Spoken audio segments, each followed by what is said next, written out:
On PC and mobiles, I will show you in a few moments how to join EZFN Discord server. It's the same method on both PC and mobiles. For this, we will open a browser on your PC or mobile. Can be whichever. In my case, I will use Microsoft Edge. Now click on URL bar and type this URL to be able to join this Discord server.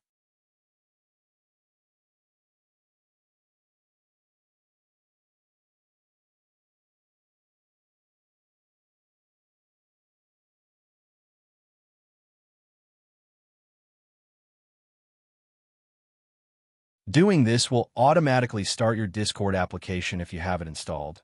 Then click Join, and you'll have access to the Discord server.